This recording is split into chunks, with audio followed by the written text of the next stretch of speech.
The wrestling world has been shaken to its very core, and the tremors of this latest development are only beginning to spread.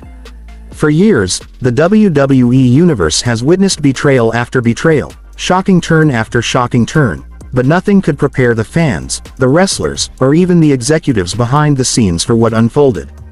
The chaos began when Paul Heyman, the cunning strategist who has always prided himself on being 2 steps ahead of everyone else, finally made his most dangerous move yet, turning his back on Roman Reigns, the tribal chief himself.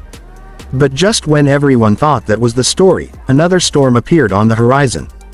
John Moxley, the man once known to WWE fans as Dean Ambrose, emerged from the shadows with a message that sent shivers down the spine of the entire industry. For years, Moxley has carried with him a reputation of violence, unpredictability, and unrelenting fury. His matches have been bloody wars, his promos have been warnings drenched in menace, and his actions have never been bound by the rules of any company. But this time, his focus is clear, and his target is undeniable. Paul Heyman may have thought betraying Roman Reigns and siding with new power brokers in WWE was his masterstroke, but in reality, it was the spark that ignited Moxley's rage. The whispers in locker rooms and behind-the-scenes meetings are now being confirmed. John Moxley is not just angry, he is out for vengeance, and Paul Heyman is first on his list. The shocking moment didn't even take place on a televised WWE broadcast. Instead, it happened in the most unlikely of places, an AEW dark match, in front of a smaller but fiercely loyal crowd. The arena had been buzzing with the usual energy, fans cheering, lights flashing, and then suddenly, everything went black. The sound of the audience shifted from excitement to unease as the building sank into silence. Then, a single spotlight cut through the darkness, illuminating the Titantron.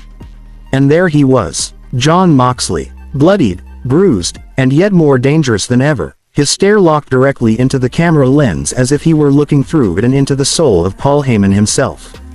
The fans in attendance described the atmosphere as something out of a horror film.